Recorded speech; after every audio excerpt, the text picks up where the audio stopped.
So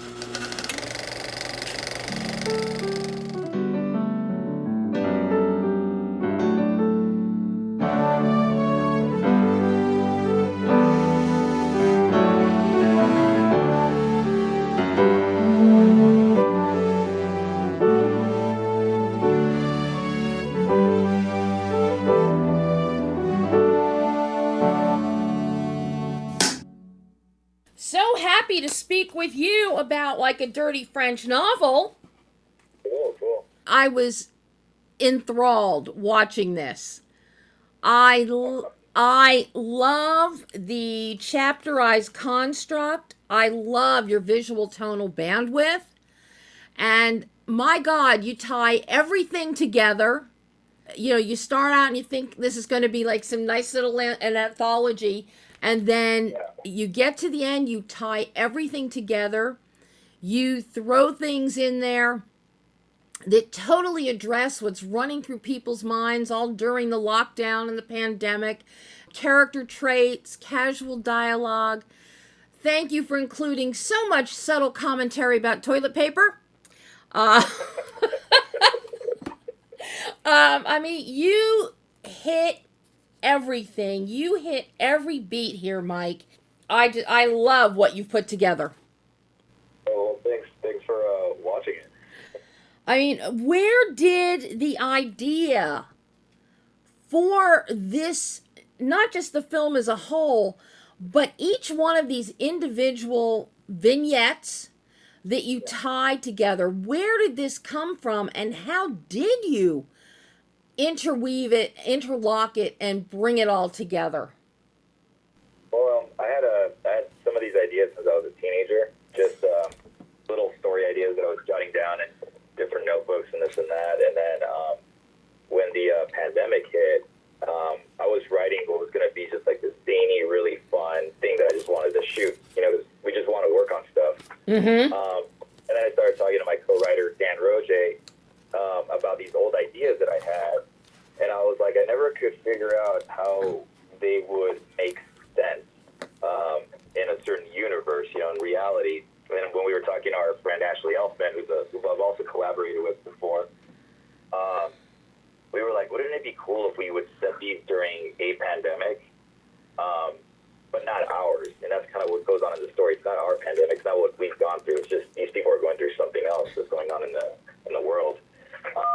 And we use that kind of like a MacGuffin, a way to push these stories for them to occur. Mm-hmm. So then we just started shooting back and forth ideas and be like, hey, you know, the author was his husband who's just fed up with his life, and he has like these kids that he doesn't want to be around, and he has his nagging wife or whatever. And this opportunity allows him to swap places with his, you know, I'm not going to say long lost twin brother, but estranged twin brother. Mm-hmm. And the twin brother's very lonely, and he would love to have that lifestyle. Maybe he just got out of prison. Who knows what his background is? And that's how the story started to take shape. I mean, it's just, I mean, this is so creative, Mike, at every turn. But what really captured my eye from the very first frame is what you and your DP, Jessica Gallant, what the two of you put together for a visual tonal bandwidth and the entire visual construct. I love your use of color. Negative space is so beautifully executed throughout these little vignettes. And the way that you use light and color to set the mood for each of the characters, each of their stories. How did the two of you work together to come up with this visual design? Well, we've been working together for about a dozen years now, so we, you know, also since we make stuff with no money whatsoever, it's not like we have all the time to sit down and work out the kinks of how we're going to shoot stuff, but we pretty much just improvise how we're going to end up shooting a scene, but I'll have my script notes specifically if I want, you know, a negative space to make a character feel isolated, or, you know, if I'm going to use certain gels for a scene just to evoke a mood. That's just stuff that I already have in my notes, and once we're on set, we pretty much figure out what we're going to do probably an hour before we shoot. You know, we did this thing in like 6 days. Wow. We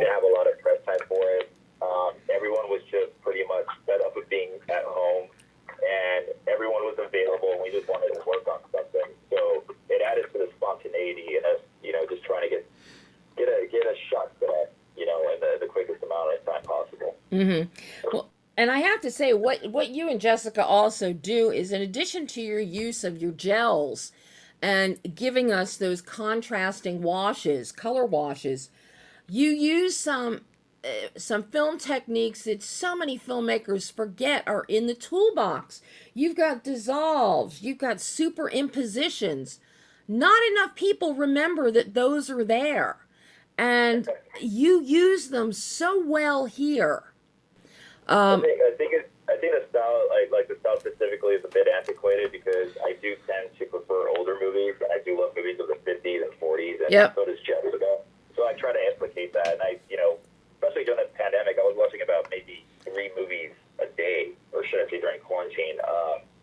And I mainly gravitated to noirs, or just classic screwball comedies, and I love the use of the songs and just the way the camera is placed, and et cetera, et cetera. So we were trying to replicate that, in a really fun and campy way, too. Those films, those classics are near and dear to my heart, too. And I think that's why I also will gravitate towards those techniques when a filmmaker uses it. But so many they forget you can actually do that. And it really adds, especially with like a dirty French novel.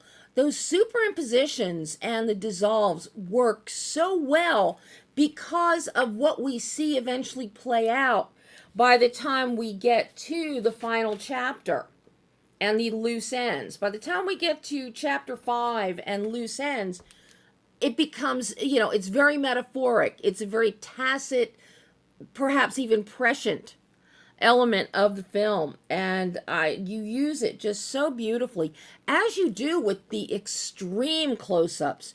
You really know how to use ECUs, particularly with our voice on the end of the phone. But you definitely want to be placed like in that psychological state of mind, or where the characters are, and feel, maybe slightly claustrophobic, or really in. I really want to put you kind of in their heads and be able to relate to what's going on, or even their excitement. Where we have, when we're first meeting, the voice at the end of the phone, and you've got the black silk gloves that have the stars, the glitter stars on them, and the bright red lip and the cigarette. All I kept thinking is I was waiting for Eddie Muller to start doing a TCM commentary. Awesome. It was so spectacular. And you maintain that through the film, but you give us the voice on at the end of the phone, you give us a little more and a little more and a little more. And I like the way you dole that out. You give us breadcrumbs with this story. I mean, I think there's I love rewatching movies, so this stuff, it's intentionally confusing. As you said, it kind of, it's a ruse. You think it's going to be an anthology, and that you're just watching these, separate vignettes, and some of them could be more amusing than others, but in reality, it's just a non-linear movie. So I was actually even toying with the idea of doing a linear cut of it. It was just for fun, where you can watch an alternate version of it to see how it really works out. But yeah, there's a lot of breadcrumbs, as you said, and there's a lot of visual cues and things that we really show and not tell. And everything has a double meaning, and the whole story is pretty much based around duality. Yep. Even the, which is another MacGuffin, but even that bookmark that the characters have, what it actually says, without going too much into detail, that has a double meaning. Mm-hmm. Everything has a double meaning in there. If you're paying attention to the film, you start to see that those double meanings start happening. And it's that whole two sides of the coin. It's the same coin, it's just the two perspectives. How are you going to look at it? Is the glass half empty or half full? And you really... Sorry, go ahead. No, go ahead. Oh, no, and I was just going to say, and just from perspective, part of the rewatchability is placing yourself in each character's head, and there you'll be now, Yeah, it's really, really interesting, especially the character of Crystal, because Crystal doesn't really say a lot. When we first meet her in chapter 1, she doesn't, the isolated couple, a lot of it is observational of Crystal. So to see how Crystal plays out, I think is really fascinating. Really fascinating. But you also throw in there, in addition to our defined chapters, you give us interlude, interlude number 1 and 2, and Esma. Oh my God, that is, the interludes are so much fun, especially interlude number 1 where we meet Esma. I don't know where you found her, but Brittany Sampson, she hits a home run, knocks it out of the park. Wow, I laughed myself silly. She's terrific. She's in all my stuff. She's a recurring actor. We're actually shooting her first scenes for this project that I've been shooting for the last 3 or 4 years. Today, we're going to be shooting that later on this afternoon. But yeah, this is a character that, at the last minute we included, and I wanted to do more with, but we just didn't have the time to pull it off. I love the character. I'm like, we need more adventures with Esma. That's what I think. I think an entire film, The Adventures of Esma, right? I think would be hilarious. But oh my God, she really lost herself in that part, which I really dig. So I never would have known. Looking at a picture of real Brittany and looking at Esma, there is no way you would ever know that that was the same person. Yeah, I know, right? Just incredible. And this is also where you're low budget, no budget, micro budget. You're doing this on a shoestring. You're shooting in 6 days. But then you bring in some really great, the wigs, Crystal's wigs, Esma's wigs, and costume. I love the costuming. This had to be deliberate, Mike, and tell me if I'm wrong, but you use a lot of black and white, a lot of geometrics. Crystal, we've got, like the cherries on the dress, very 1950s kind of noir feel. But we've got the black and whites on Jake's shirt. We've got black and white stripes later on Esma. Very, very visually appealing and defining. I love stripes. But yeah, the visual appeal, as well as is inspired by, classic noirs. Even like a movie, I don't know which you've seen. It's called Forbidden Zone. Oh God, yes. It was one of my favorite movies ever, and it's a fantastic musical, and Oingo Boingo is part of it, and this and that. So like the visual look of that movie is an influence. So is John Waters, especially his set design. Mm-hmm. His wardrobe is fantastic. So I wanted to keep that feel, and and it goes with the campiness that this movie has, the pulpiness especially. Yeah, and that's they're deliberate choices. Yeah, that's the word here, not campy, pulpy. Pulpy is the word here. But yeah, that just adds another layer. I mean, you are showing everybody out there that just because you're low budget, no budget, micro budget, and shooting on a very limited, 6-day shooting schedule, there is no reason you can't get creative and pay attention to these little details that add more layers to the story, to the film. You succeed so brilliantly with that, Mike. And a lot of it falls on my girlfriend, Ashlee, who helped with all the wardrobe. She actually did the superhero outfit that Crystal wears. She designed that. She's an artist, and she designed the mask that those cult-like observers wear. And I love those things. We have them up in our bedroom. They're fantastic. Oh, God. Like here, she started, a lot of I have a sketch in front of my desk over here that has, it has like the 6 of the characters from the movie, including the caller, how I wanted them to look like. And I could maybe shoot you later a photo of the prototype for Esma.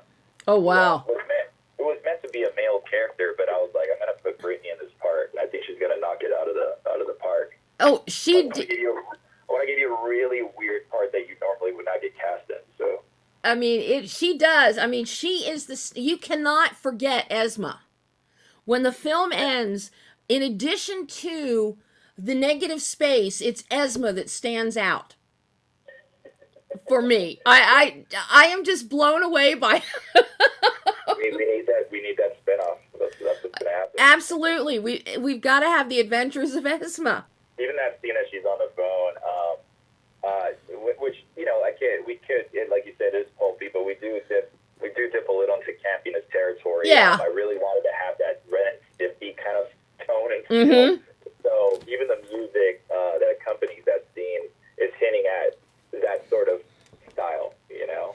Well, you got to talk to me about the music, because the music is something that also stands out. You know, we're in, for example, in chapter 4, and we've got the mayhem, we've got a robbery that may be going wrong, we've got, you know, Claire Woolner, who is another absolute standout with her freneticism.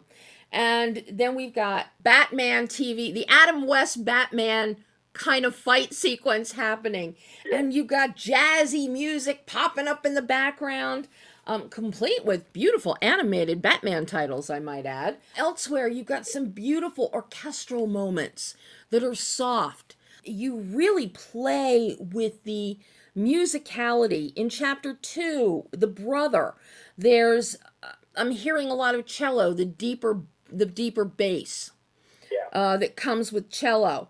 So you really play with the musical, the not just the composition, but the instrumentation. So I'm curious about coming up with the scoring for this.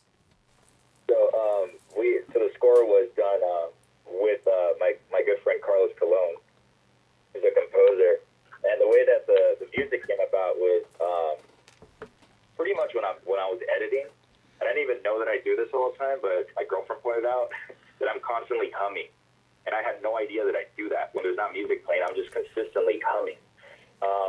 So when I was editing, I was humming, and I was basically making a tone with my mouth as I was editing the footage, and so I started recording what I was humming, and then I would, you know, have my music equipment right next to me while I'm editing, so I started transferring that over to bass or guitar or a keyboard, and I would set that tone, and then I would edit along to that music, and then I would send it to Carlos, and he would rework it. That's pretty much where the music came from, but it's very much inspired by Bernard Herrmann. Yes. Our opening title sequence is like a Salt Bass, tribute. It has that Hitchcockian feel to it. Some of it has a very Lynchian, Angelo Badalamenti kind of tone to it as well. And again, that, like I mentioned Ren and Stimpy before, the whole score for that cartoon is something that I'm a big fan of. It's like the surf jazz swing thing, you know. So, especially for the really over the top and cartoonish superhero part, I wanted something that went along with that. And I tried different music for it, but it wasn't working. But it's pretty much just a result of me humming along as I'm editing. Wow. And I'm glad you mentioned Bernard Herrmann, because I definitely was getting a Bernard Herrmann vibe with so much of this score. And yes, absolutely. I think originally I had actually started editing some scenes, especially the bicyclist scene. Uh-huh. I started editing it with some of the score from Psycho.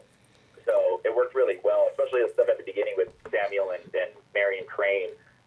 At the beginning of Psycho, I was using that as far as the romantic tone that I was going for. And then, you know, I sent that stuff to Carlos, and he's like, I'm going to try to emulate this as much as I can without literally ripping it off.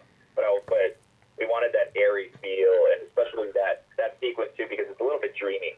And that particular sequence, you're not sure, is it live or is it Memorex? You know, that kind of feel with, you know, with that chapter, with chapter 3. How challenging was the editing for you on this one? This is a little easier than anything I've done before, just because, you know, we didn't have much time to do a million takes. So it's kind of like, you know, it's just like a playground, you know. And these are the there's a slide, there's a swing set. These are the things that I can play with, you know what I mean? Or it's a playpen is what I meant to say. So it was a lot easier than anything else I've ever done too. And also because we didn't spend that much time on the script, so all our scenes were very short, and we just got our points across. No, so it was a very smooth process, you know. And you know, in retrospect, I'm like, yeah, I really would have loved to recut and reshoot the opening of the movie, which didn't turn out anywhere near what we were trying to do, just because of, you know, budgetary reasons. We were shooting that out in the middle of the desert, way more stuff, but we just didn't have the time and the resources to pull it off. But yeah, as far as I maybe did like 4 different edits as I started dwindling down, and I realized I was like, this is pretty tight, and I want to keep it short. I wanted it to be it's a 78-minute long movie. I don't Yeah. want to go any further than that. So. I was utterly surprised when I saw what the runtime was just as I started to watch it. And I'm like, you got to be kidding me. And then when it ended, it's like, I want more. We could have had more Esma. Come on, Mike. I know, right? We could have had more Esma. You could have expanded this to 90 minutes. I actually had a storyline that would work really well for Esma, and I talked to Brittany about shooting that. And it would kind of, if this ever gets released in any sort of physical format, it would be a bonus feature. Oh, that would be great. Now, how excited are you? The world premiere is coming up this Saturday night. It's good. I think it's going to be really fun because it has the tone of a cult movie. I think it's made for a midnight crowd. Yes. I think it would be great to watch with a crowd and everyone just having a good time. Because it's very much part of its genre we were trying to go for. It's like a cheapy grindhouse flick with noirish elements, and it is very pulpy.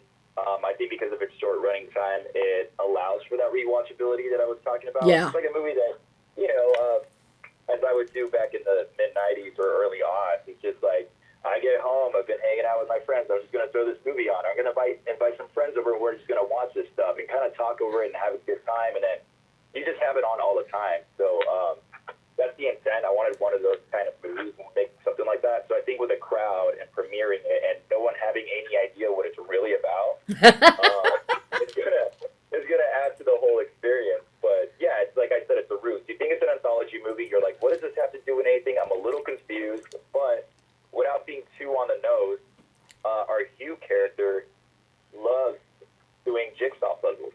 Yep. That's his thing. The whole movie is literally a jigsaw puzzle. Yes, it is. Well, the fact that you very cleverly, you introduced that in chapter 1, in the isolated couple, and you make a big deal about the jigsaw puzzle. So that it's like, okay, the jigsaw puzzle is going to play into this. So as, then I started seeing the whole puzzle idea conceptually.